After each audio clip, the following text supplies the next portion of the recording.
What's up, guys? T-Square in the house. Dab it in. What? And who do we have here? We have the Tritinator and Mr. Bleeves. The man, the myth, the legend of being right. He is right here. The whole effing show, baby. Yeah, the whole package, man. And we're going to deep dive into a whole bunch of different nitty-gritty corners and just have a lot of fun. And, you know, we're going to hear and educate and teach. And, yeah, you know. But I'm going to have Mr. Bleeves introduce himself to us today. And hey, man, take it away. Tell the crowd, the brew crew, about yourself. Bleeves Crypto. I live in Chicago, Illinois. Been a crypto guy since 2020, 2021. And I do content creation on YouTube and X. And I'm always right. And if you ever thought I was wrong, that was your first mistake. There you go, man. So you mentioned earlier the gym. What's the most you've ever squatted? Hit us with your PR. Yeah. Do you know what the 1500 club is?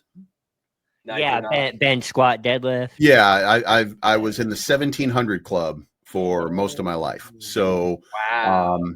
There's some videos of me on YouTube squatting somewhere between 500 and 600 pounds. There's some deadlift videos with 600 pounds. There's some bench press videos with like 450. Yeah, there's I lift a lot of weight. Dang, man. How long did it take you to get up to that weight? Surprisingly, not a lot of time. Let me put it this way. I never was a power lifter. I was just strong.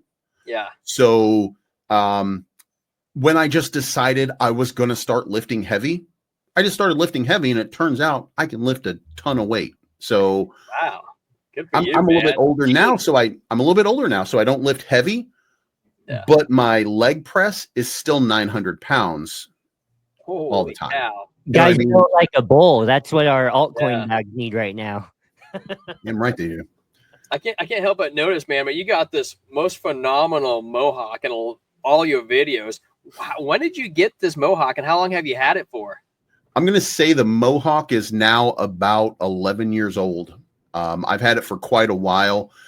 Through different sort of iterations, I kept some on the side for a little while, and I had that. I don't know what it was called, but it really, I think it was called the faux hawk. Yeah, something like that. Like I had, I decided I was going to grow it, and so I started growing it, and then I had like a little hair on the side. Then I kept shaving that down as this got longer. I was shaving it, and then I thought, you know what? Let's just go with it. So I think 2017 is when I went full mohawk. Man, guys, that is commitment. Man.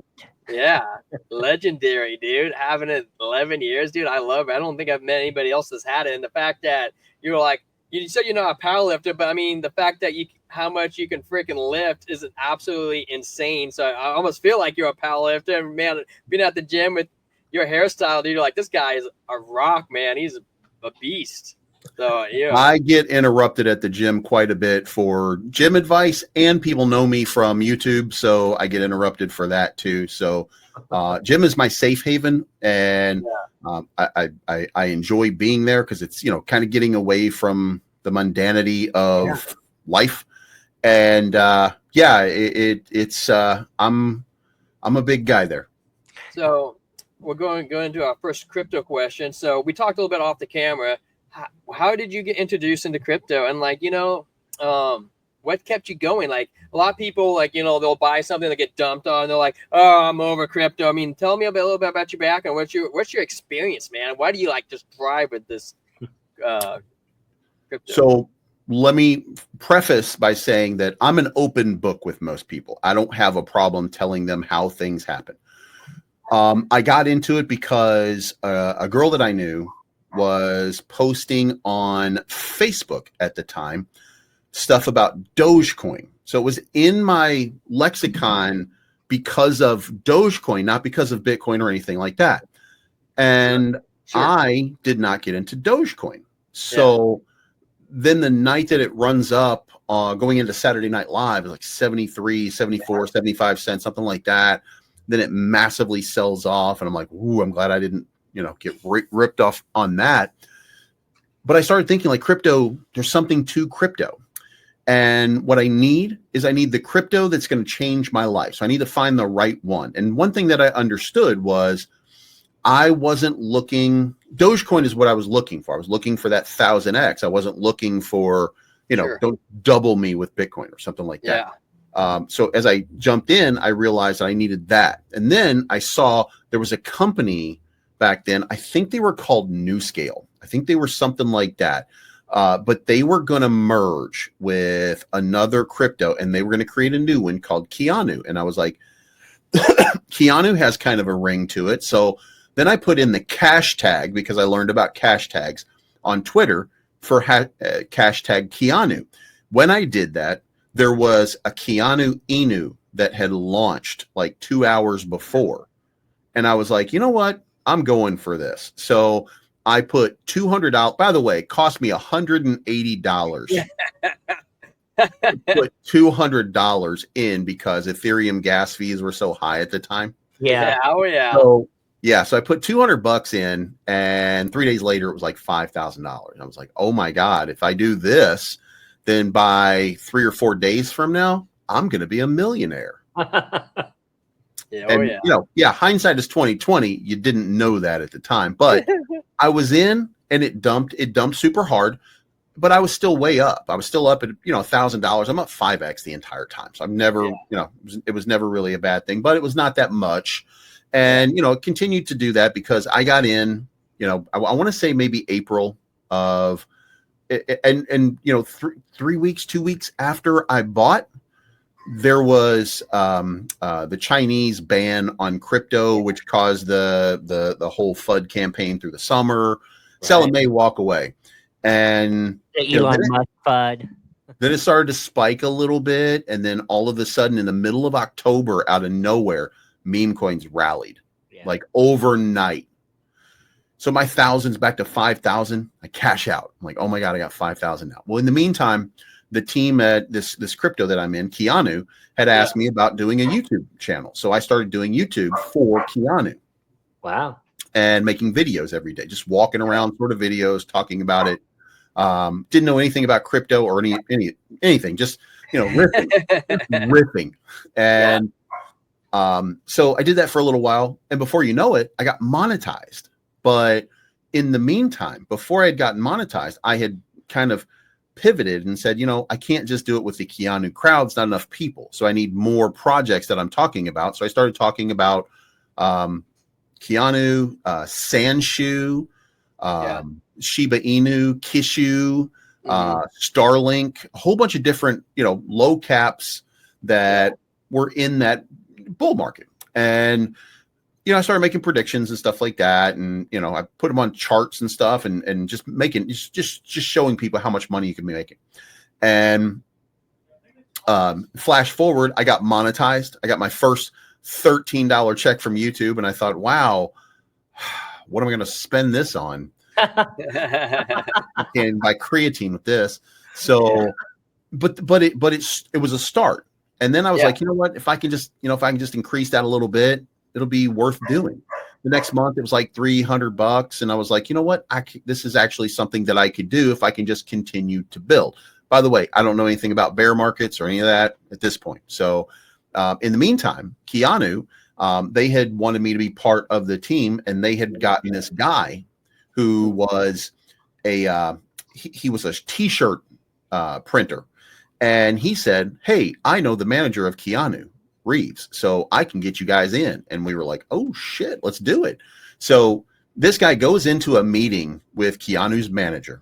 Yeah. Instead of talking about the Keanu crypto, he starts talking about making t-shirts with Keanu Reeves' face on it and Matrix shit. The guy throws him out of the office. Yeah. Sends a cease and desist to Keanu Inu and says, you can't use his fucking name. And we were like, we're not using his name. Like, it's a dog. It's a dog token and stuff like that. Yeah. And Keanu is not, he doesn't own the word Keanu. And we're not using Keanu Reeves. Yeah. And this guy said, yeah, well, on your website, it says that the purpose of your token is to meet Keanu Reeves and to get him to be a spokesperson or something like that for you. You're using his name and likeness. Cease and desist. So that was the end of the project. Now I already cashed out and I had bought back in, right? Yeah. So as soon as I saw that, I was like, fuck that. And it went down to 4,000. I cashed out about 4,000. So Yeah. I lost 1,000, but you know, I started with $200. So who Yeah. gives a shit? Then the dip happened and people just got out like, holy shit. Well, I knew enough about crypto at that point to know buy that falling dagger. So when it dipped down, I bought $5,000, $4,000 worth on that dip. I almost caught the exact bottom and it 3x'd immediately within minutes. Yeah. So now I've got a little over $10,000 and I cashed that out and I'm done with Keanu.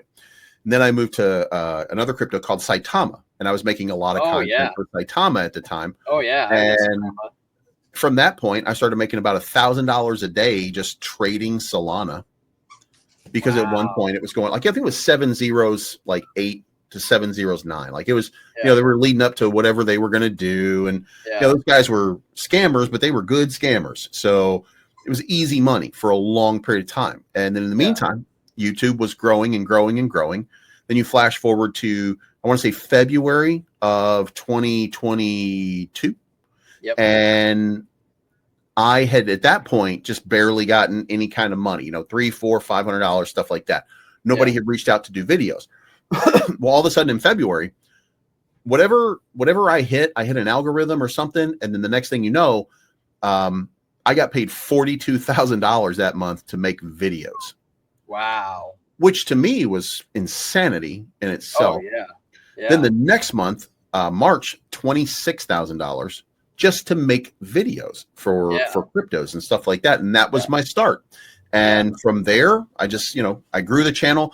I didn't grow the money, by the way, because that was just, you know, when you're in meme coin frenzy, they throw money at you. But at that point, I had also gotten involved with a bunch of different people, and I started to look around and I started to see all the noise that people made about being a scammer. And I was like, I am not going to be that person. Whatever that person is, I'm not going to be that person.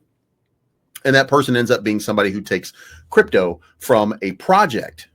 And then they start talking about it, and then it pumps up and they sell, and they, you know, basically, and they're not rugging people, by the way, but they're using people as a liquidity. And I didn't want to do that. So, I started doing my USDT or USDC only policy. And, then I just built from there. Wow, man, that's incredible story too. When you were mentioning earlier, I wanted to chime in on it, but you were doing such a good. I'm like, I can't interrupt his thought process right now. You mentioned that you started with Keanu Reeves and you started finding all these other projects and making videos. How did you find those projects and like other people when meme coin season comes around? Like, are they able to, you know, how did you find them? Did you find them on X? Because you were pretty new still, so you know. When you're making YouTube videos, they find you. Oh, sure. My emails just started blowing up. My Twitter account, which I attached, you know, I attached all my socials and stuff like that. My Twitter inbox started to blow up. I just, out of nowhere, people would just start to reach out to me. My Telegram was blowing up. People, when they want a video or something like that, they just reach out to you through one of those three means and you go for it. Email, Twitter, or Telegram. Yeah. So I noticed on your channel you love them that Luna Classic. Now tell me, Luna 2.0 is gonna be better, right? Luna 2.0 as a project is better, but you know, both of them suffer from the same problem. There's no leadership, and the validators right now are what you would call gatekeepers. So without leadership, all you have are the validators and the DAO that makes the decisions for you. And everything has to be done through those validators, and nothing can be done without them. And Luna Classic and Luna 2.0 are basically the same program, by the way. There's not very much difference in them. The reason that I was so into Terra Luna Classic was because, and by the way, I'm not a gigantic bag holder. It's not like I have 200 million Luna Classic or anything like that. I just have this belief that we love a comeback story. And there's nothing fundamentally wrong with Terra Luna Classic as a blockchain. The problems, Correct. and there are problems, but the Mhm. problems extend to the supply of tokens, which that's the focus to try to, you got to dwindle the supply, which they burn like 410 billion, drop in the bucket, but still, they're doing something about it. They're doing something. Yeah, and figuring out a way to reopen the market module without minting new tokens, and they haven't figured that out yet. They or at least we haven't gotten to that point right now, because again, the gatekeepers, the validators up at the top, work specifically to try to keep this project where it is. And by the way, just kind of, I'm not saying that it is, but here's the way it feels to me. All Nodes, which is the largest validator, and they are also the person that rents the nodes to most of the other validators, they have a cottage industry right now where they can charge you a couple $100 a month to run a validator. You can make a bunch of money if you have a bunch, you can make some money or a bunch of money, and they make a bunch of money by supplying these They're not incentivized to increase anything on this blockchain. They're fine the way it is. Yeah. So I think that they and a couple of others are kind of gatekeeping and preventing growth on the chain right now. So you think the original validators should make adjustments to the chain? Well, they can't, because this is as decentralized without a figurehead as it gets. Yeah. So the path forward for Terra Luna Classic is limited right now. Well, if I had to choose to buy one or the other, I would buy Luna Classic, because I think Luna Classic, it's just, like you said, the comeback story is there. Right. I didn't think they needed to make a second chain. Well, they did too. They needed to. They had. You think so? You think the second chain needed to happen? Well, so once the death spiral happened. Oh yeah. Did you own it before the death spiral happened? No. I didn't buy any. I saw there was I think it was like Sol, AVAX, and I might have been Dot at the time, and Luna. And I ended up choosing Dot, and I regret that decision. But I didn't own any Luna when it crashed. But when it did crash, I sold all my Dot, and I bought it at $1, because I was like, hey, if it comes back, that's 100x. Well, there goes the $500. Yep. God, like that. I was lucky because I bought the bottom, and I only bought like 10 million tokens, but I bought the bottom. So you know what I mean? Like I'm just sitting on not a lot of money, but if it breaks out and if it has a nice little run, it will become a nice bag. It'll become a nice win. But I really have a belief that the entire ecosystem is it needs gaming. It needs GameFi to make a run. It needs certain things. And there are a few things that are working on it that are not working on Luna, by the way, on 2.0. So, there's lenders that are ready to start on Luna Classic at some point soon. Again, once you had that death spiral, once you minted 6.5 trillion tokens, once you minted, I want to say 8 billion USTC, you've created this debt that just insurmountable. Yeah. But it's starting to, it's fixing itself. Basically, it's fixing itself. Yeah. Which is actually incredible to see, like an ecosystem fall like that and still live. You know what I mean? The fact that it still has the community there. It had all these people that were long-term holders. My uncle, he's a hardcore Luna Classic guy, and he says that there were a lot of whales that were super frustrated. They understand why it happened, but frustrated it happened, and they're like, we're going to bring this project back, and this thing is going to, I can't remember where it's the price of the token is currently at, but I think 406 right now. He's like, it's going to go to a penny in my next bull run. That's his firm belief. You don't think so? Fuck no. Fuck no. Market cap's too big. Well, you know what? Let's if he's talking about the next bull run, maybe, because at some point you have to unbound the market module and you have to create that market module and you have to start burning some tokens. So maybe a penny in the next bull run. In this bull run, I would say that it's about a quarter of a penny would be the maximum, about 40x from where we are right now. So what do you think about, some people call it like a meme token? Do you fall into that belief with Luna Classic, or like Shiba we could probably lean into a little later. Like Shiba's trying to build the utility, and it has its own ecosystem, but Luna, it is its own layer one. Like Shiba's built on top of ETH. Yeah, so you can't call, I wouldn't call it a meme coin because there's no meme. I would call it a culture coin because it's all about a culture. And there's a few fundamentals that you have to understand about Terra Luna Classic that there's not much that we can do here. At some point, by the way, Do Kwon, most likely, if you remember, I don't know if you guys are familiar with exactly what happened here, but Kanav Korea from Jump Crypto Trading has disappeared from the face of the fucking earth. Okay. Really? So everything that he did is being at this moment. So why do you think he disappeared? Because I'm not too familiar with this story. Oh, okay. So in May of 2021, Terra depegged, and Do Kwon came back and he said the algorithm worked and it fixed itself, but that was not true. He reached out to Jump Trading, which was in Chicago at the time. They were looking to get into crypto, and Kanav Korea was actually just a mail boy or something, or a sex slave for whoever the owners are, whatever they were doing. He was he was just one of those guys in the mailroom, and so Jump Trading didn't know anything about crypto. Kanav was actually really smart when it came to crypto.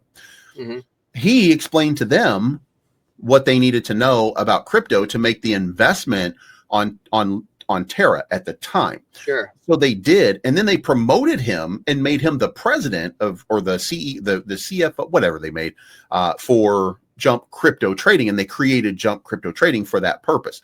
They put somewhere in the neighborhood of, I want to say $600 million into Terra. Wow. They got a sweetheart deal. They got, and it was for 1 year. Notice I said May of 2021. Yeah. Yeah. So that takes us forward to May of 2022, April of 2022, when the collapse starts. And what happens is, so Citadel, people are trying to sell Bitcoin, right? And Kanav comes up with this crazy idea that, by the way, Do Kwon does himself no favors at this point because he's telling people, I know how to depeg it. This is how you depeg it. I fucking dare you. You know what I mean? Like, he's talking a lot of shit to people about, like, I dare you to come for me. Like, I'm uncome for me a bull. He thought he was untouchable. Yeah, he thought he was untouchable. So, which he had a lot of money, like a lot of Bitcoin on the side. Granted, like, I think he was doing it right, buying that Bitcoin, and stacking it to try to prevent, like, an insurance. But it was algorithmic. That's the problem is the Terra was algorithmic. Okay. Yep. Now, from October of 2020 until April of 2022, the original supply of Luna was 1 billion. Yep. It was down to 343 million. They had burned 66% of the supply in 18 months. He had created a monster. Okay. Yeah. Which is why he felt like he was above everything, because he was also the biggest holder. He was the whale, but that's not the point. The point is Kanav Korea recognized that they could short Terra because it had already depegged once. They were the largest holder, and there had to be a way to do it. Now, Kanav did not understand the death spiral, by the way, or I don't think that he did. Anyway, he got with, it's my understanding, it was Citadel Securities who had the Bitcoin. Kanav arranged for this deal to happen. And the deal was that Do Kwon was going to buy another, $1 billion worth of Bitcoin. He was going to use the money from Terra in order to the liquidity pool from Terra to buy the Bitcoin. So at a moment's notice, he gets the approval to he can take the money out and he can do it, right? This is what they're going to do. They're going to buy all this Bitcoin. So he takes the money out. The moment he takes the money out, Kanav Korea starts selling all of the Terra that they have. Now, the maximum tranche that you can sell in a 1 minute period is something like $5 million or something. There's a small amount, but it's an aggressive amount. Or every minute. Kanav Korea starts selling everything using multiple different using multiple different platforms. Okay. Yeah. Now all of a sudden it's 98 cents and people are like, what the fuck is happening? Now it's 97 cents. Now it's 96 cents. Now the money doesn't exist because it was pulled from the liquidity pool to buy the Bitcoin. Bitcoin transactions over the Bitcoin network take a little while, sometimes up to a couple of hours. This transaction, it is my understanding, took about 20 minutes to go through. And by that time, they were fucked. The death spiral had already happened. And it's not the death spiral of Terra. When you put the liquidity back into Terra, you know, maybe you've got it fixed. But here's the problem. The problem is every time you sold your Terra, in order to reestablish the peg, you minted Luna, and then the Luna was then sold on the open market to bring the funds back in, and they couldn't do it fast enough.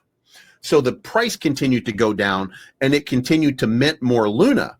Well, then, in order to make the Luna price stay stable, you have to mint more Terra. And it just becomes a fucking death spiral that you can't get out of until you get to $1 again. And there was no way to get to $1 because the money no longer exists, because now you have, you know, let's say you have a $2 billion market cap. You have a $2 billion market cap on Terra, and you've got $1 billion, 1.4 billion in both assets and Bitcoin, you know, whatever you've got 1.4 billion, but some asshole just sold $600 billion or $600 million because they're shorting the market now and making $1 billion off of the sale. So what do you do then? Now you're $600 million short. And not only did you have 343 million Luna, now you got 3 billion Luna. Yeah. So guess what? The price, which was $119 at the time, is suddenly $11 or $10 or something like that. And you can actually see the fight on the chart where, you know, it's coming down and they're trying to buy it back up, and you can see the whole fight along the way. I mean, if you're savvy on crypto and you're looking at the chart, you understand the fight that was happening at that moment. Yeah. And there was nothing they could do. And then for 3, 4, 5 days, he kept saying, chill, I got this. I'm going to make it work. Chill, I got this. I'm going to make it work. There was no I'm going to make it work to it, because by the time it was done and by the time the market module was disabled, there were 8 billion Terra. There was 6.79 trillion Luna, from 343 million to 6.7 trillion. That's how bad it was. I mean, just consider the colossal, you know. So then a lot of people, and remember, and this is where it gets interesting. So then Do Kwon is like, I got this. I'm going to figure this out. I'm going to make Luna 2. That's going to be, we're going to fix this. We're going to make, you know, we're going to move some of this over. You guys are, we're going to fix it. We're going to make it fine. Then we're going to make a Terra 2, a Luna 2. We got this, right? Well, then somebody knocks on his door at his house wanting their fucking money, to the point that the authorities had to be called in, to the point that he felt like he needed to go into hiding. Yeah. And that was it, because then he fled the country. He had to flee South Korea. Now, the reason that I bring all that up is because, flashing forward to right now, by sometime next year, there is a possibility that Kanav Korea and Jump Trading and Jump Crypto become the foils for all of this. And Do Kwon, because he is guilty of the one thing, which was lying to investors on May of 2021 when he said that it healed itself. That was a lie. Okay. Mm-hmm. So the question is, what did that lie cost? And that lie, I'm not sure how much that holds up. He will do some jail time for it, stuff like that. But the collapse of Terra and the loss of money, that's not him.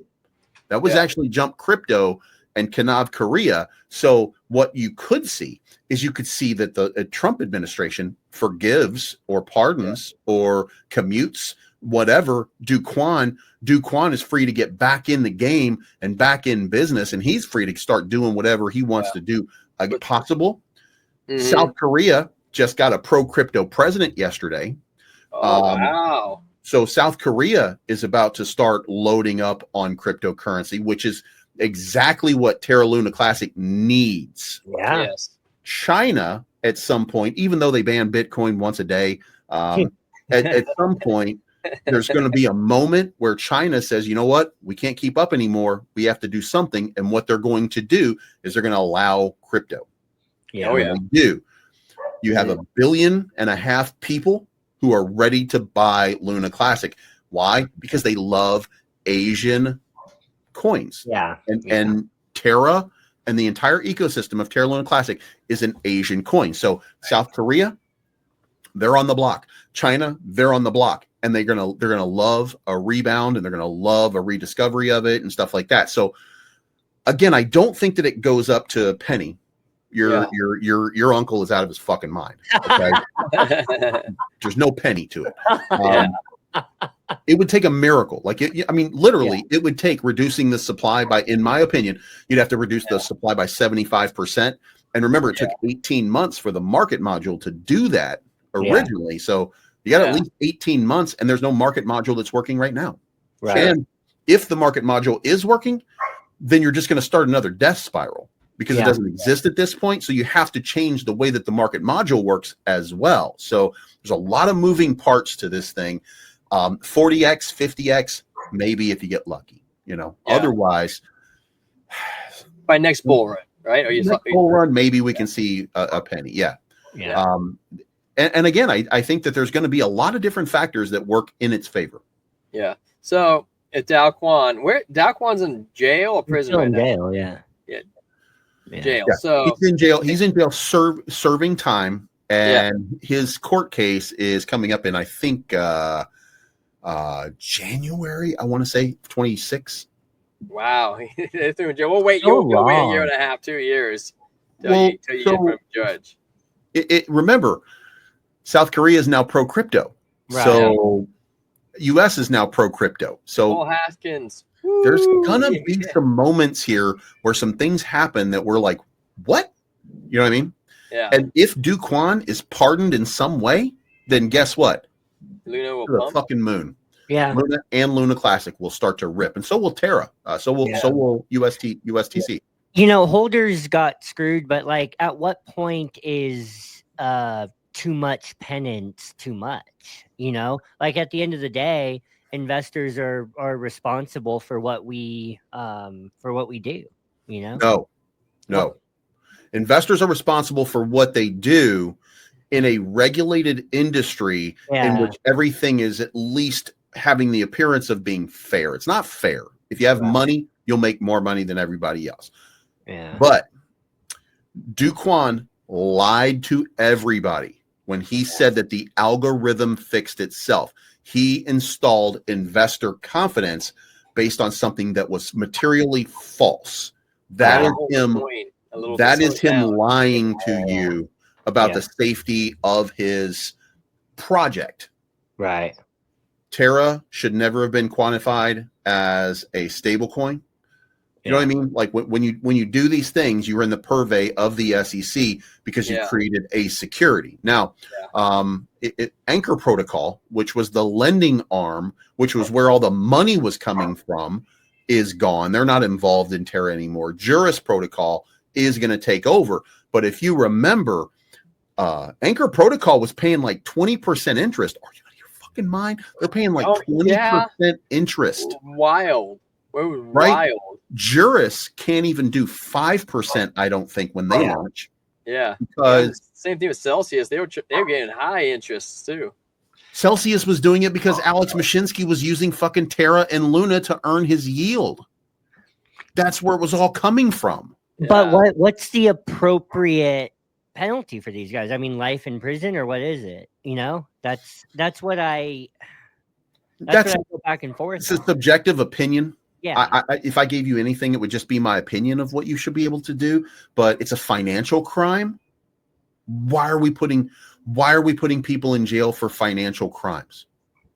Yeah. Like, why are we not taking their money, making them pay gigantic penalties, using that money to fund something or to do something? Why are we putting these people in prison, and white collar prisons that are paid for by it makes no sense. So I think that cooler heads will prevail. I mean, let me say it. I think cooler heads will prevail as long as Elon doesn't burn down the United States, losing his fucking mind, which he's doing right now over the big boobyful bill or whatever you want to call it. I think I have some own theories down here. I like to go conspiratorial on this. I think Elon actually likes the bill, but I think there's some counterintelligence, not counterintelligence, but I think there's some deep state play by, I could be wrong, but what's it called when you backward psychology or something like that? Well, if Elon hates it, well, maybe I should like it kind of type deal, because it just seems so backwards to me and everything he's doing. Yeah, there's a budget on there, like 5 trillion, but hey, at least they put a number on it they're going to stick to, compared to like having an endless amount of spending money, Yeah, but they're going to turn on the money printer right now and add to the national debt. Yeah. I mean, end of story. That's what they're going to do. Right. We cannot at this point afford that. And when you start to break it down, military spending is going up $800 billion. What? Yeah. Military spending is going up $800 billion. I said, what? Military spending is going up $800 billion. I said, what? What? Like, this is nuts. Well, I don't know if you noticed, but you know how Trump was going after Powell a lot, saying he was going to fire him. But what he really did, what a lot of people caught, is he had the courts make it public, because everybody thinks the Fed is part of the government. And the court said, no, you can't fire them because they're not part of the government. Like, there was that. I think that was his goal. I think Trump's not an idiot. He knew he couldn't fire Powell. Oh, I'm going to disagree with that entirely. Yeah, he wanted the courts to. Yeah, he wanted the courts to make that public statement, being like, they're separate from the government. If you think that Donald Trump is some kind of genius when it comes to, look, this is a man who turned a $431 million inheritance in 20 years into a $431 million empire. Okay. He had $430 million he inherited from Fred Trump, and he couldn't do anything with it. The value of him is his name. It's in his acting ability. Okay. Yeah. So when people start doing these things online, they're like, Donald Trump is playing 4D chess. Donald Trump can't even play checkers. Okay. Play checkers. But here's the thing. Here's the thing. He still understands how to manipulate people. He still understands from a business standpoint how to run a business. Is it a hugely successful business? No, because very few companies are really hugely successful. But and by the way, if you actually were to do a deep dive onto Donald Trump, you would not like the reality of what you see, despite what the media may or may not say. You won't like, because how do you look? Donald Trump has a failed steak company. How could you not make money selling fucking steak? How could you not make money? Every university in America makes money except Trump University. Taj Mahal, excuse me. How does a casino fail? When you go down the list of the things that Donald Trump tried to do as a business and failed, and you might be able to say to yourself, hey, you know what? At least he's trying. He's using his money to try to do, that's fine, because you're trying to find that thing that you're good at. You're trying to find that thing that you can do. It was always real estate. But here's the other thing. I don't know if you guys are familiar with what is the bank that he uses for financing? But you make so you're telling me, Bleeves, you're not bullish on the Trump coin this market. Oh no. I think Donald Trump is the best thing for crypto. Yeah. I think Trump. Well, half of crypto doesn't think that. Half the crypto think that every time he opens his mouth, the whole entire crypto thing just goes down. Yeah, but there's a lot to that. Let me get to it. Trump coin is going to be the first $100 billion meme coin. Wow. It's going to beat Dogecoin. It's going to beat Pepe. It's going to beat SHIB. That's the $400 million Qatari jet in this whole thing. Okay. Yeah. It is going to fly. It's going to be just fine. Donald Trump, the first administration, showed what he could do wrong, because there is, look, I don't prescribe to deep state, but I do prescribe to the fact that there is a deep state. The way that they put it, the way that he puts it, the simpleton method doesn't work for me. Yeah. But it is true that there is a wheel of government that performs no matter who is in charge. Okay, there is a government, the elected government official. His name is Jamie Dimon. Okay, and he's been the president of J.P. Morgan, and he will be until his head's in a fucking plastic jar, still making decisions for him. Okay, these guys, they continue to do business no matter what. And they have many people inside this ecosystem that all do whatever they need done. And by the way, I don't have a thing against banks. I do think that we need to be debanked. I do think that crypto is better than the banks, because the banks have now abused you and me so much. They don't even pay us interest. I don't know if you guys remember Brewster's Millions. It was a movie from the 1980s. I love that movie. And it was Richard Pryor who inherits $30 million. John Candy. Yeah. And he gets, if he can spend $30 million in 30 days, he gets $300 million. Yeah. However, the bank pays him interest, 5%. Banks today pay you less than 1%. Yeah. Just consider that. 30 years later, the banks have ripped you off to the point they charge you. You want to take $20 out of the bank? Fine. Give us $3.50 and we'll let you have your own $20. They fee you up. They charge you on a checking account. Wells Fargo makes fake checking accounts for you. I mean, look, the banks are bad. Okay. Yeah. But they're in charge of finance in the United States. Yeah. So there is a framework where that deep state does exist. For banks, there's a framework where it exists for oil companies. There is a framework where it exists for pharmaceutical companies. So there is a deep state. It's just not it's not nefarious. That's the point that people don't, I think, understand is it's not nefarious. And by the way, it doesn't mean that the CIA doesn't do some fucked up shit. It doesn't mean that there's not crazy stuff going on. I'm sure of it. Until I get something from the government that says we're acknowledging that, then I'm not going to go with it. Alien. Release the Epstein files already. He didn't kill himself. What is the one thing? Now I don't know. What is the one thing on the Epstein files? There's one name on there that you don't want to see released right now. Do anybody have any idea what? Huh? Robert Downey Jr. Yeah. I don't want to see him on there. He better not be on there. But there's one person. Now, you might call him Mr. President, but there's one person on those lists that there's only one reason for it not to be released. Yeah. And I mean, if you just consider Jesse Waters did an interview, or wait a minute. Sean Hannity did an interview with RFK Jr. and he said, now you're not on the Epstein list. He goes, yeah, I'm on there twice. You're on there twice? Yeah.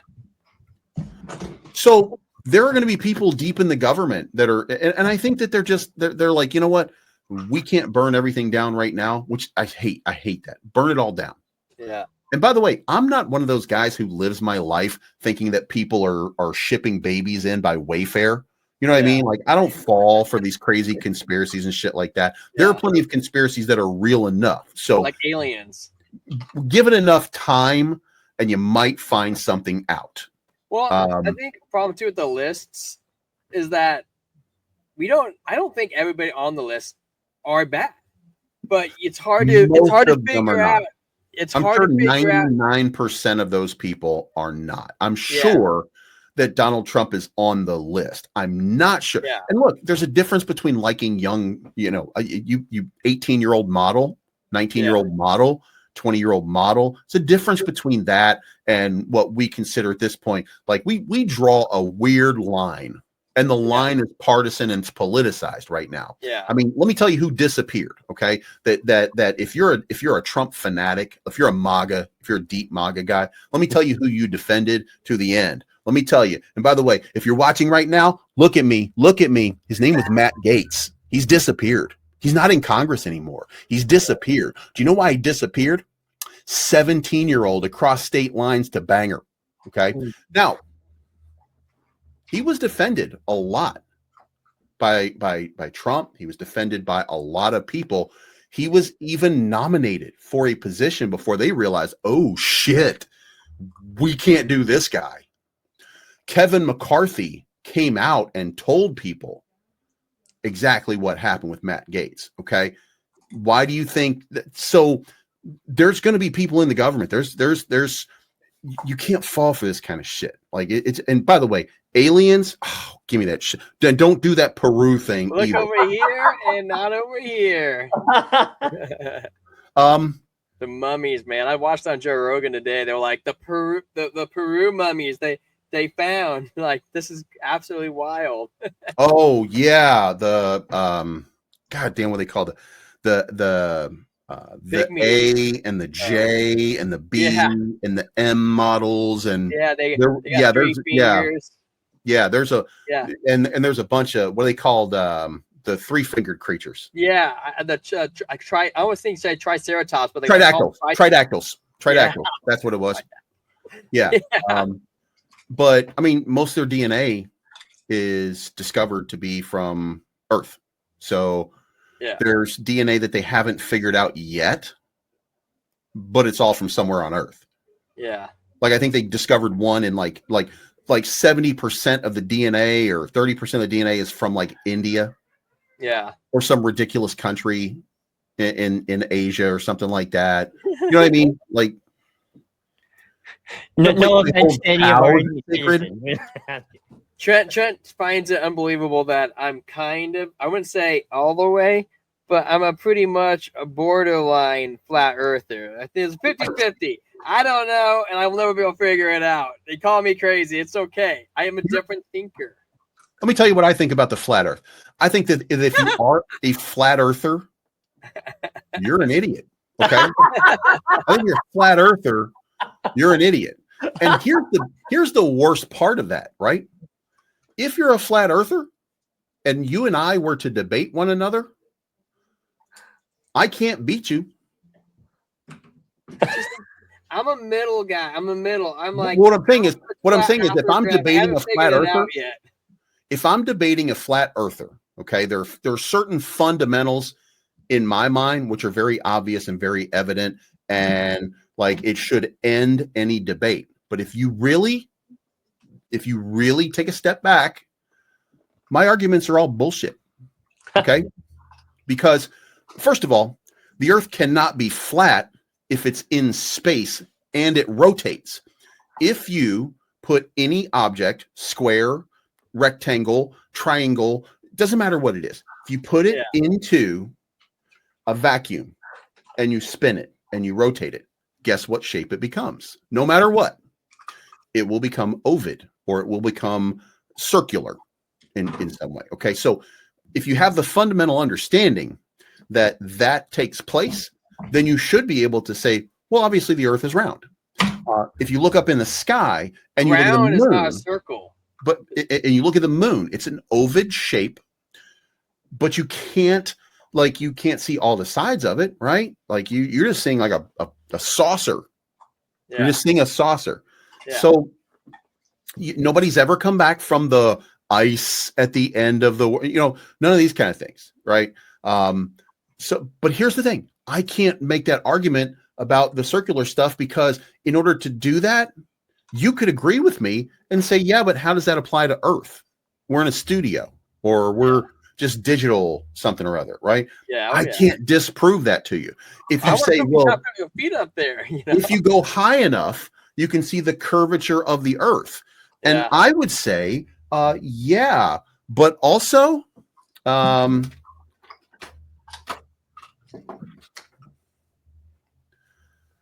I can see the edges of this, but it's flat. You know what I'm saying? Like, most of the arguments that you can make, you can't support without actually taking somebody up into space to look at it. Like, there's 100%. No argument. Gravity. Yeah. Gravity. Why would we need gravity? We're sitting on a fucking saucer. You know what I mean? Like you can't make an argument with gravity. You can't, and you know, you can't make an argument with, well, if you see a ship going out to sea, if it were flat, you would see it forever. No, you wouldn't. There's haze. Like you wouldn't. Like there's no argument that I could make to a flat earther that would make them not stupid. You see what I'm saying? Oh, Because I'm going to say they're stupid. I see what you're saying, and also you're always right. Exactly. There's no argument that you can make to a flat earther that would win an argument because it requires. First of all, if you're a flat earther, you don't have a fundamental understanding of physics to begin with. Yeah. So for me to argue physics or anything like that is going to fall on deaf ears to begin with. And then if you are, you gotta come into it with an open mind. That's if you are, I can pick apart my own argument. And if I can do it, you can do it. You know what I mean? Exactly, man. I totally agree. What do you think about, ladies and gentlemen, we're switching gears. We're coming back into crypto. So would you with ISO projects, okay, what do you think about that whole ISO? Because they're ISO compliant. That doesn't mean the ISO, like, you know, that they got in the stamp from the ISO corporations or whatever you want to call it to be compliant. How do you feel about the ISO tokens coming in like evaluation of this next year? Trent, minus ADA. ADA is the ultimate meme coin. Trent. It is not. ADA? Oh, that's one of the best stable coins on the market. He loves that ecosystem too. Iagon. That is his thing. Here's what I think. I mean, Cardano is very simple. It got a nice little run in a previous market, but it wasn't completed and it wasn't ready for being built upon until a later point where it came out in a bear market. I mean, remember, there were not a lot of people on Cardano in the last market. I think it went to $3.50 or something like that. But there were not a lot of people building on it. People are building on it now, but they weren't until the end of the last bull market. So there was no chance for it to take off. And everybody was like, well, in this bull market, it's going to take off. And right now is actually a time where you're building on it. You've got meme projects built on there. You've got utility projects built on there. You've got everything that you need in Cardano, and you're not better than anybody else. That's the problem. You're not better than anybody else. You have you got so many different cryptos that are blockchains that are coming out right now that are just faster, that are just better, that are just in a combination as good as, or they have more attention on them. I do think that Charles Hoskinson is going to have some attention. He'll be on the president's advisory council. I think he's got a place out here when we get into the full-on bull run. And I think we'll probably see Cardano. I don't know what my prediction was, but I think it was somewhere near like $8 or something like that. Yeah, that's like I think that Cardano is going to have a nice run. It just hasn't reached that spot yet where it's inevitable. So, let me see. Where did I? With Hydra, in theory. Oh, God damn it. I did have it right. Exactly $8 was my prediction. Yeah. With Hydra, theoretically, it can scale to every bit as fast as Solana while remaining fully decentralized. And also, I mean, in my mind, the big difference maker is Bitcoin. Trent, nobody gives a shit. Nobody's trading on it, so it doesn't matter. Well, that's my point. That's my point. You're right. Yeah. Fundamentally, you're right. Fundamentally, I'm a fan of Devi, by the way. Devi is a blockchain that does 8 million transactions per second. Yeah. It's super fast. It's super light. It's being adopted by NASDAQ and a bunch of other different companies. But the price is less than 50 cents or around 50 cents right now. It's not, it doesn't even have a multi-billion-dollar market cap right now. Yeah. It's better in every way than Cardano. I do think we're going to reach a point, an inflection point, so to speak. Well, that's probably not the right word, but we're going to reach a point where we've held this narrative through the bear market and even through last year where a lot of people said, hey, no one's using Cardano. Where are all the users? Where are all the users? And I think we're going to grow so accustomed to saying that. And then, like the frog boiling in the water, there's going to be a bunch of users on the ecosystem. And we wake up one day and it's like, oh, I didn't see them come in. I missed them come in because, you know, the like trading volume is always very high on ADA. You know, search interest in Cardano right now is as high as ever. Even if you just go on vidIQ, you know, if you're into content creation, like it's, you know, you know that like using Cardano as a tag will get you like an 84 higher rating than almost everything right now. The only two search terms higher than Cardano right now are crypto and XRP. But higher than Bitcoin, higher than Ethereum, like, you know. So I don't know. I just think that we're going to see that point where people that have said that for 2-3 years are like, oh shit, they're here. 24-hour trade volume on BSC is 14 billion. On Solana, it's 2 billion. On Ethereum, it's 2 billion. Cardano's not even close to any of this. He's got some work to do to bring people over. And I think that the only path forward that will do what everybody thinks, which I mean, I think $8 is a reasonable estimate of where, especially if it gets in the Federal Reserve, Strategic right, Reserve, exactly. whatever it is. And I think that XRP is going to. I think that Cardano is going to. I think Solana is going to. Ethereum clearly is going to. Like there's a couple of them that are going to be in there that will be something. I think that you'll see there's a shift. There's obviously a dramatic shift. Solana is now retail. Ethereum is now institutional. Cardano will likely also be institutional. XRP will also be institutional. Like there are institutional things out here that will be adopted. And when we consider all of the businesses, when you start to look, you know, what are we talking about? Who's integrating into crypto? Dubai to sell real estate, shit like that. You know, like we're not seeing the real adoption. I mean, one of these blockchains is going to run elections one day. Yeah. Right. One of these is going to run your driver's license one day. Yeah. One of these is going to run real estate. Remember, I think it was Bergen County, New Jersey. Let's see, New Jersey County blockchain real estate. I don't remember exactly which one it was, but Bergen County. Yeah.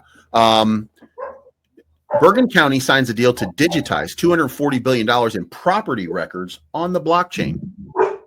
And I don't remember exactly which platform they're going to use. I think it was Avalanche. Avalanche. Interesting. They're using the Avalanche network. So there's some real adoption that we're going to be looking at. Like we're talking about one county. Yeah. That was with all the counties. Some of them are going to choose Cardano.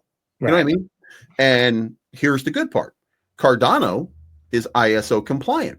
So it's going to be able to interact with any and every other ISO compliant standard. So, you know, Cardano's got a path forward.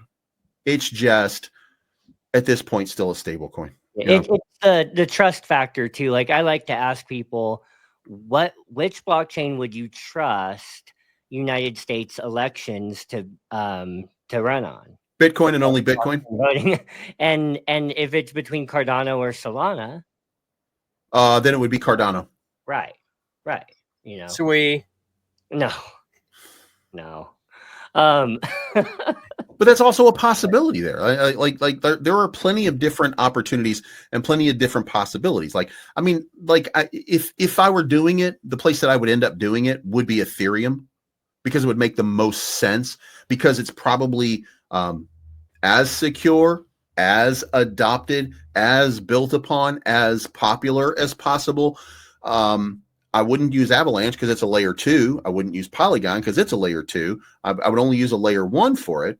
I actually didn't know Avalanche was a layer 2. I thought it was a layer 1. No, it's a layer 2 on Ethereum. Really? Yeah. I actually had no idea that it was a layer 2. I always thought it was a layer 1. Avalanche is a DAG.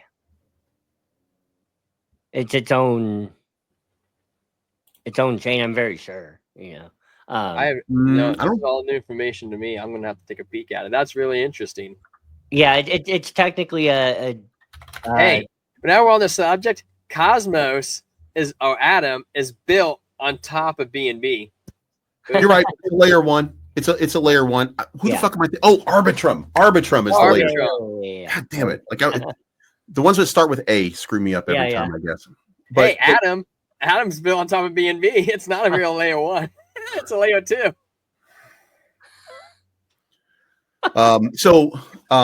Arbitrum is the one that's the layer 2. Yeah. But Avalanche also had a lot of problems breaking down. Right. And by the way, we are not even paying attention to the biggest scam in all of crypto that continues to this day at this point, and that is Tron and Justin's son. Oh yeah. And they're going to fit in here somewhere too, because he's at all the Trump functions. Tron is not in the United States, but it will be soon. Yeah. I mean, and Justin's son throws all his money back at Tron to make it look pretty. What total value locked on Tron? $5 billion right now. How many protocols are operating on it? 35. What the fuck is going on?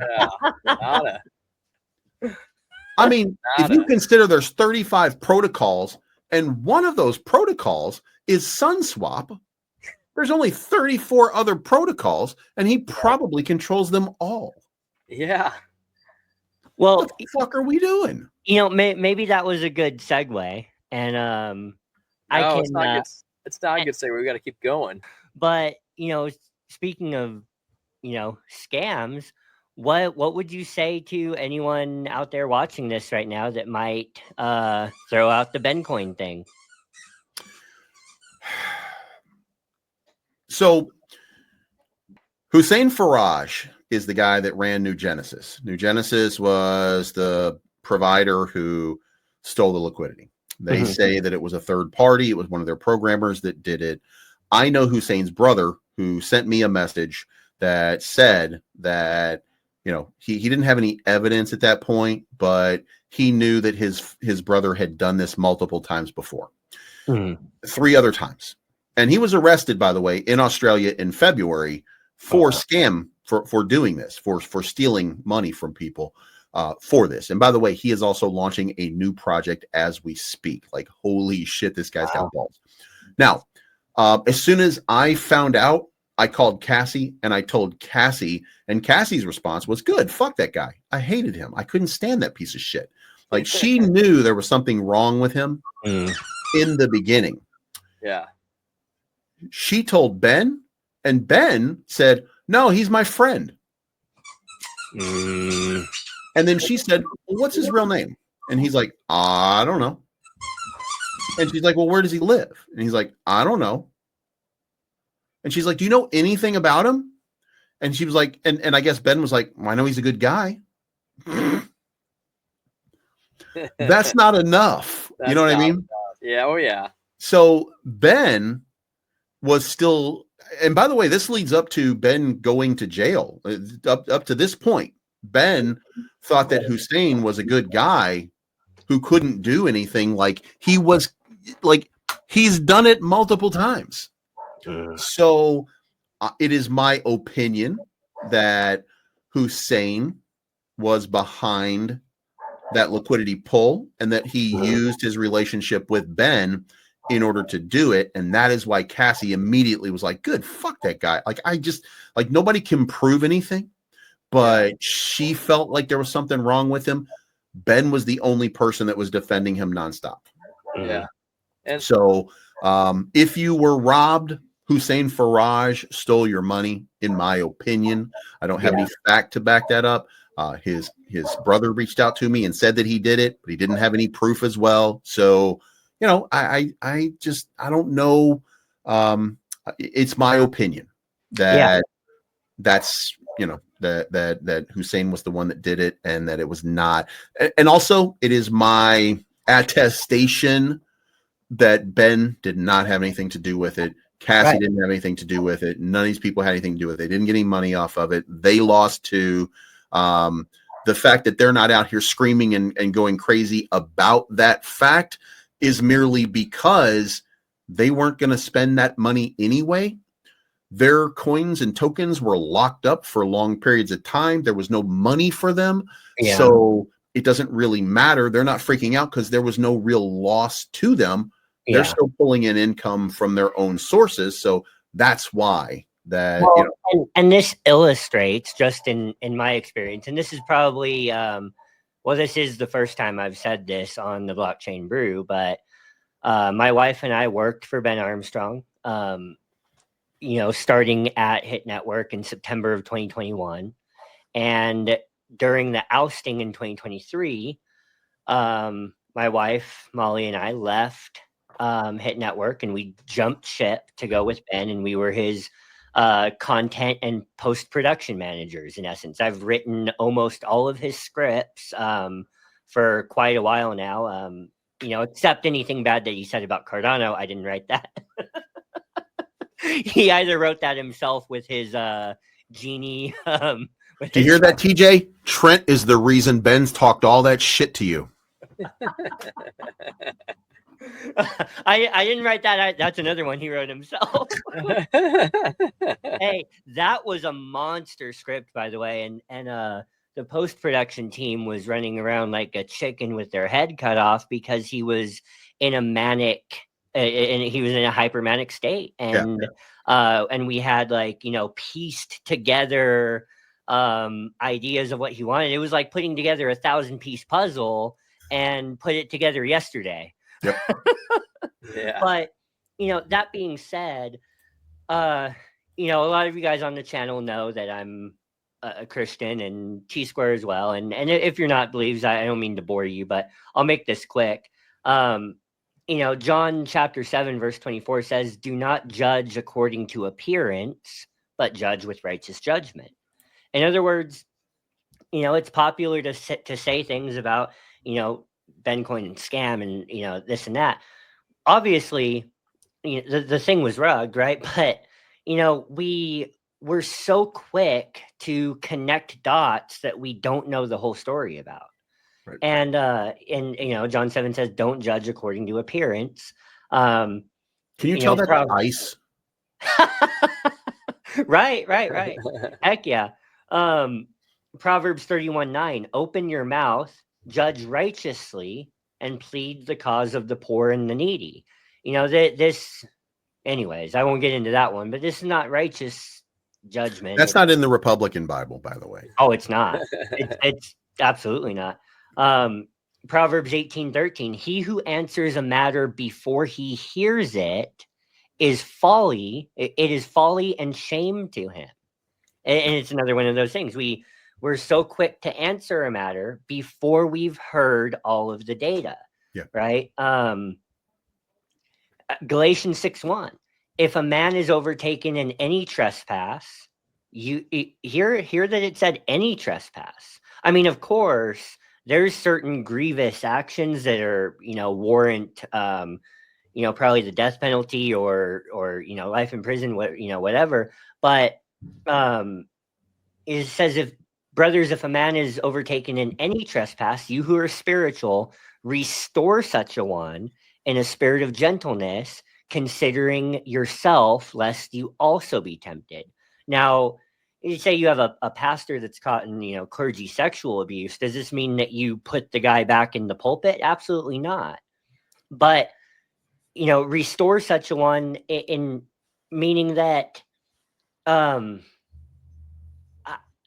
there's not enough people out there in the Ben saga that care about Ben as a human.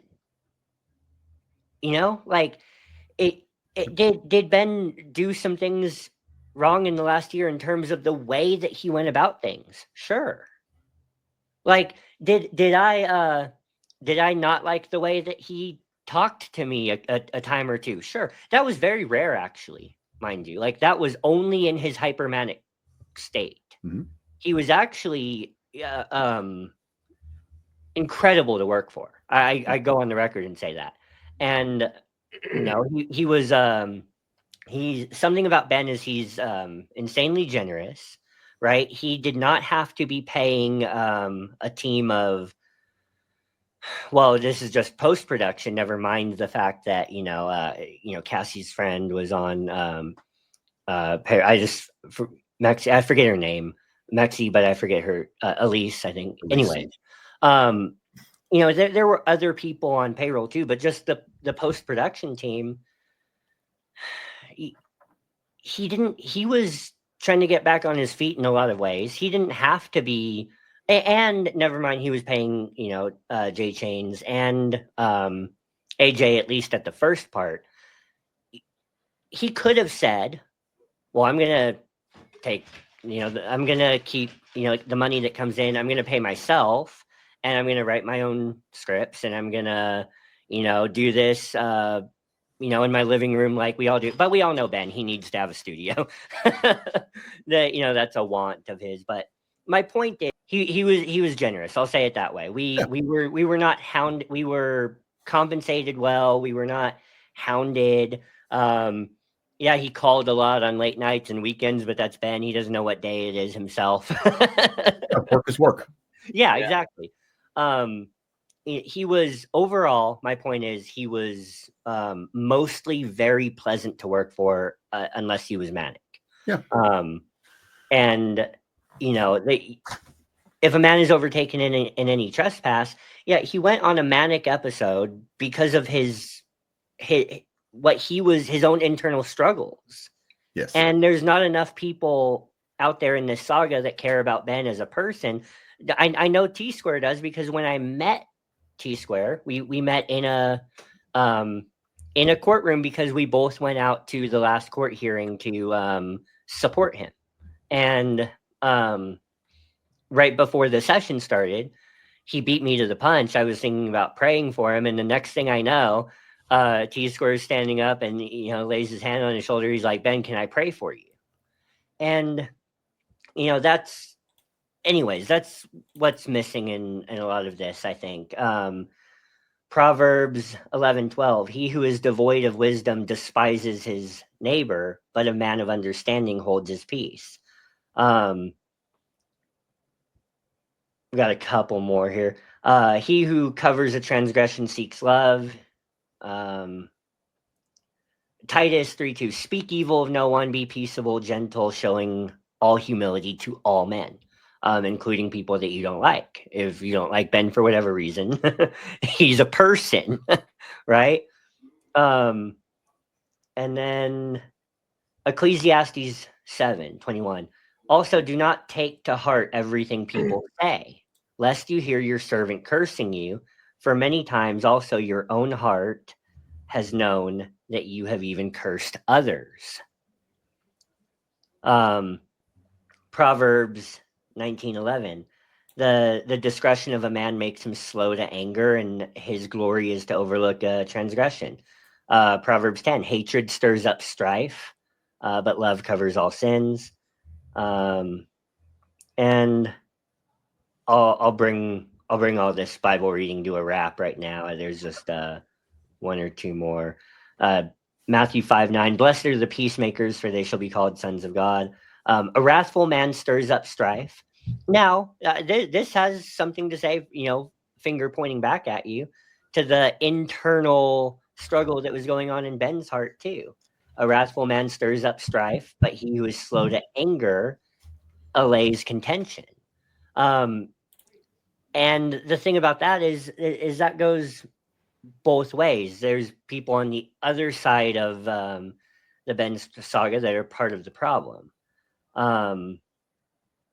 And then lastly, Psalm 141 verse 3, set a guard, O Lord, over my mouth, keep watch over the door of my lips.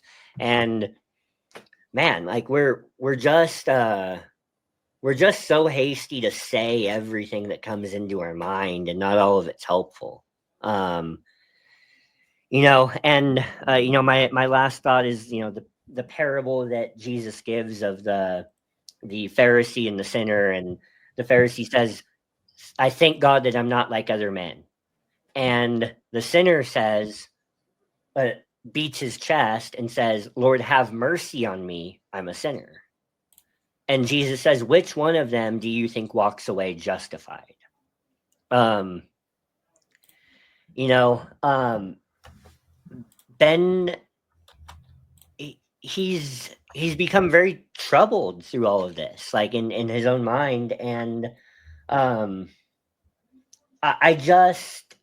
don't understand why, someone who's done a lot of good for crypto, and sure, you could say a lot of bad, but that's really neither here nor there to my point. Someone that's been such a positive personality in the space for so long, minus the drama, minus the drama. Questionable. I would say Yeah, questionable. But I don't understand why most of us would not root for him to be the sinner that beats his chest and has and says, "Lord, have mercy on me." We should all want him to be coming to that place in his heart and in his life, and make a comeback, just like we were talking about earlier, about a comeback story. So, anyway, so let me do this. I can tell you why, because the answer to your query is actually very simple. How much humility do you think that Ben shows people? Almost zero. Right. One of the most important things that will make somebody want to see you succeed is not your confidence and not your arrogance. It is your humility and your understanding that that Ben can't do it alone.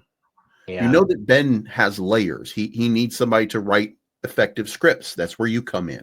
You need these things, right? And he understands and he compensates you for them. And he's very fair about the way that he does that, because he understands the importance of all of this stuff. But at no point does he ever come out here and say, look, none of this is possible without the writers. None of this is possible without J-Chains running these cameras every day for me. None of this is possible without Trent writing these scripts. This is not or it is possible, but it wouldn't be nearly as good because of my strong. He's not creating a team. Okay. Everything about Ben Armstrong is about Ben Armstrong. Everything about Cassie is about how Ben Armstrong sees Cassie. Everything about Trent is about how Ben Armstrong sees Trent.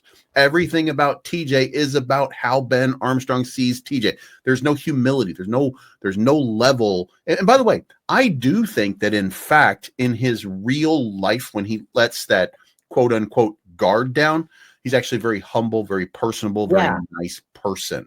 Yeah.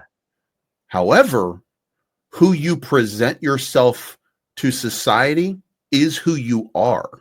So he is who he tells people he is. And regardless of what book you read for your teachings or your learnings, most every book would say the same thing, that there's a level of humility that you need to have, that he just does not show to people, even if it exists. So why would I wish him great things, or why would I wish him well, especially if I don't trust and I have these issues in myself? Like I don't like one of the biggest faults for me in my life is that I trust people. Yeah. I look for the best in people. I don't look for the worst in people. And in fact, so does Ben. Until he goes into mania mode, he looks at the best in people. Right. And that's where you guys came in. Yeah. But nobody out here is wishing Ben, people who made a bunch of money because of what Ben talked about or what they learned from him or stuff like that, they're always going to have a special place in their heart for Ben Armstrong, because he made a lot of people a lot of money, or he didn't make it for them, but he gave them the wisdom, the knowledge, he gave them the information they needed in order to make that motivation.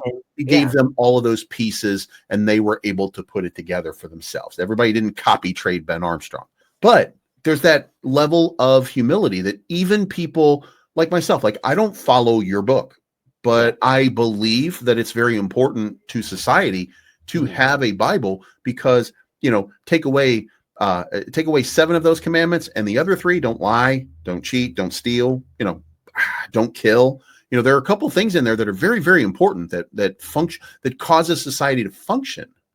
So there's learnings and teachings in every in every great book that we need to have. So I don't begrudge anybody who believes. I don't begrudge anybody who believes in the Quran. I don't begrudge anybody who believes that elephants are fucking gods, or any of that bullshit either. Like, and by the way, if you are happen to be Hindu and you do believe in an elephant god, I didn't mean to say bullshit unless you like the word bullshit, in which case I meant to say bullshit. So now that we're clear of that, it makes people better. Yeah. Because it's needed for structure in society, but it was also made by man. It was also written by man, and we can argue the words of God and stuff like that, but it was meant to keep you in line. It's meant to keep poor people from striving to take shit from rich people.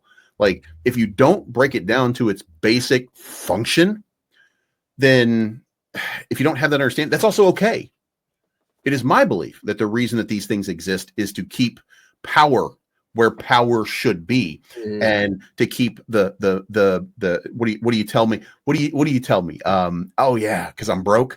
The meek shall inherit the earth, right? That's what we learn, because and it's not. And by the way, your place is not necessarily on earth. You're going to inherit the afterlife, and you're going to be rewarded richly for it. So you're learning to live a decent life. And it's going to be great for you at the end if you live a decent and honest and true life, right? All the books say the same thing in some kind of fashion. So I want them to be here, because imagine what life would be like without people that don't cheat, don't steal, don't kill, don't lie. Without those fundamental principles, where would our society be? So I appreciate them all. But Ben's going to have to learn a few of those. That are outwardly facing, not internally. I think internally he lives a fairly, let's not call it decent life, but let's call it a good life, an honest, fairly honest life. Now, and look, if you just said, yeah, but when you be Casey, that's the way you talk in my brain, because you're obviously retarded. Okay. It's not about that. We all make mistakes. Right. You voted for somebody who was banging somebody while their pregnant wife was sitting at home. So don't come here and judge Ben Armstrong when you didn't judge the same person that you voted for with the same fury. So you know what I'm saying? Ben is just a man. Right. Ben is a good man at heart. Does he perform like a good man all the time? No, none of us do. Right. Luckily, we're able to hide that, so that only your wife knows when you're acting like a real piece of shit, Trent. Only your mom and dad know that. Only, you know what I mean? Like, only certain people get to see that. Everybody gets to see when Ben goes crazy. Yeah. So that skewers opinions about him. Right. And, at the end of all this, I wish Ben, look, I hope Ben is on top of the world again. I hope that I'm there with him. I hope I grow my channel, and he is something to strive for. The way that I'm not going to give somebody a contract for, there are plenty of things that we've learned along the way from Ben Armstrong about what not to do with your business. Yeah. But in the end, I want him to be at the. I think crypto, and I think we as crypto bros in this crypto, we are better off with Ben Armstrong than we are without him. So. That's the best thing that I could say about it. A net positive. Yeah. What are your thoughts? I want to kind of lean in on it too, because I don't think anybody knows, but I'm the former or a current Pluto Alliance manager for Ben Armstrong or the aliens, but they kind of was a whole weird thing, because we kind of became like a DAO, because we kind of broke off when Ben was displaced from his company due to all that crap that happened. And my whole experience with this, is like, I was drawn into crypto from Ben. I didn't know where to go. And when I first got into crypto with Dogecoin, I typed in crypto, and the first person that came up was bitboy Armstrong, and going to like the philosophical, like you said, like the Bible and all the different commandments, is that Ben actually drew me to him because he talked about that stuff openly on his channel. And I actually liked the fact that he had a big schlong and he waved it around. And I remember he was in there with trolls in his chat. He's like, "Get the hell out of my chat. You don't need it here." And I was like, dude, I like the fact that he's a guy that stands up to people who want to be an asshole. Right. And so, and a lot of those characteristics I really I enjoyed watching Ben. He helped get me through the bear market. He helped me, you know, understand. Yeah, granted, Pluto Alliance was a humongous disaster for a lot of people because they invested hundreds of thousands of dollars and didn't get the returns that they were promised. And I don't believe a lot of the stuff that came out of it with all my experience and position of information gathering.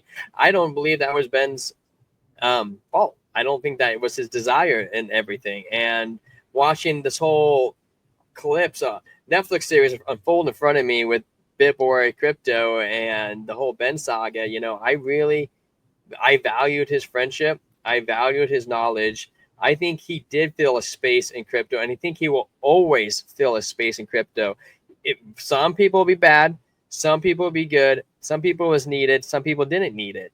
And wherever you line in that, he's in that book with you, and this whole entire saga and history that being unfolded with us. Now, a lot of the stuff, like Bleeves said, he did make mistakes along the way, but we're all human. We all made mistakes. You know, I bought a lot of scam coins and got my ass handed to me because I didn't know what the heck I was doing. You know, and he was in the space for a long time, but he didn't know it all. A lot of us didn't know. A lot of us, crypto, like compared to like stocks, it hasn't been around that long, and we're all still figuring it out. And a lot of us make a lot of money really quick, and some of us lose a lot of money really quick. And so you kind of have to have that little grace period and be able to understand that we're all human. We're all trying to figure this out. And the fact that he was out there with his arm on the sleeve, trying to figure out who to trust, who not to trust, how to do it. He was a leader in crypto, no matter where you want to put him. And the fact he was just trying to establish his name. I think Ben has a good heart. I think he had a lot of crap happen to him. And we, like Bleeves said, we all have learned from a lot of the mistakes that he made for us. And I think watching everything unfold in front of us, man, I think Ben is a good man. I think he lost his way the last 6 months to a year. I think what really would have helped him succeed is let the courts do the court thing and let him focus on building his business and being like, fuck you guys. I'm going to build the best damn business ever, 10 times better than it was before. And that's how I think he should have looked at it. And I think he should have taken a severance. Hey, cut me a check. I'm taking it. I'm putting that into my new business and let that be done with it and just moved on. And I think that would have been the best and healthiest thing for him. And it, like Bleeves was saying too, he is Ben and he likes to be Ben. And I think it ate at him a little bit. And I think he didn't like to be Ben. He likes to be BitBoy. Right. He likes to be BitBoy. And I think a lot of the conspiratorial stuff did get to him. And I think he had a hard time seeing black and white and everything looked gray. And he was trying to figure out if he could trust it or not. I don't know what his inner voices were saying, but I think at the end of the day, I think AJ Writes Crypto is a great dude. I met him in Seattle at the book signing. I don't think he had nothing bad to say about Ben. I don't think he ever was corrupted by anything. I think he had a good heart on him. And J Chains, you know, I didn't meet him till we went down in court, but the fact that he was in court in support of everything, the fact he came back for Ben, and from where I came from, I think J Chains is a phenomenal dude. I think he is a great person in real life. I think he had Ben's back. You know, I really want to get to know him, J Chains and AJ on another level. I think they are great people. And, you know, it's unfortunate what happened to Ben. And I hope that he can figure himself out. And when he comes back, you know, like I think I was saying off before we start the show, like when you break a bone and you cast it right and you go through the proper healing process, that bone where it broke is stronger than it was previously. And I'm hoping that's what happens to Ben's soul. I hope that happens to him mentally. I hope that he comes back and he's glued and stronger and healed and better than he was before. And he's like, okay, guys, I'm not going to bring out that craziness. And I'm going to focus that energy on growth and prosperity and the future of crypto and the people around in the space, you know? And so on that note, I guess I'm going to lead into a wrap up. And I just want to say, guys, Bleeves Crypto, he brought such a fun energy to the show. This guy is a positive vibe. And I can't believe he said, hey guys, you're growing the space. I want to come out here and give you guys an awesome shout out. And just, man, we're growing. And this is going to be like an OG video back in the day. And this guy, man, he's awesome. He's here bringing such positive energy And look at the smile on his face. The guy has had a mohawk, man, for 11 years, and freaking he can go to the gym, and he's a beast there, and people recognize this guy. So, you know, Brew, give this man a shout out, and Bleeves you could take it away. Yeah. Did you just say take it away? Take it away, dog. Did you just say take it away? Do it, man. All right, guys. Bring So it on. I am I'm in agreement with everything everybody's saying. Like Ben is Ben's important to the space. He went through some things. Hopefully things will be, you know, great for him. And hopefully they'll get just way better, you know. And Trent, Tile, for you guys, I hope the same thing happens. Like, I think that, you know, we all just want to grow and build in this space. Some of us build a little better than others, but I'm trying. we all just want to grow and build in this space. And look, if you want to follow me, it's Bleeves Crypto everywhere. I appreciate these guys. I think that anybody who's anybody who, for those of you that don't know, Ben has blocked me on all socials because he got it in his mind that I might be part of the enemy. When he comes back out, most likely he will look back around, and I don't know that I'm important to him. Okay. I don't know that, but I do know that when he looks around, he'll probably say, you know what, that's probably stupid for me to do. Because none of these people actually want anything bad for me. But if he doesn't, if he's still doing whatever it is, I'm still going to support. I'm still going to watch him because personal opinions don't get in the way of business, in my opinion. So I'm going to support Ben in any way that I can from a distance, up close. It doesn't matter. If he gets up close too much, you know, he might get ahead, you know. Now, if you guys remember NWF, we you know, there was a lot of conversation about expanding the NWF brand at some point, that maybe I would come. Like, there were a lot of things that Ben was working on that Ben didn't get around to because he was self-absorbed in his own moment. And for those of you that are out here watching, the things that you don't know about Ben Armstrong are probably as important as all of the things that you do know about Ben Armstrong. And a lot of the things that were happening behind the scenes were wearing on him greatly. So if you do pray, you should pray for Ben's emotions, his mental health. You should hope that everything gets better for him and that he finds a way to accept certain things. So hopefully when this is all done, Ben will have some wisdom and he will have some way forward, and crypto begins to heal. You know, I don't want to point this out because it should be evident to you guys, but we were supposed to get a bull run. We were supposed to get an altcoin season. We were supposed to get all these things, and none of them happened because Ben's in jail. It would have happened 2 months ago if we had Ben Armstrong. So, I mean, you guys pray for Ben. I'm going to pray for altcoin season. When this is all said and done, Ben should be back. The space is going to be better because of it. Ben, if you watch this, if you come out with a teardrop tattoo, forget everything I said. He's going to kill everybody. So, you know,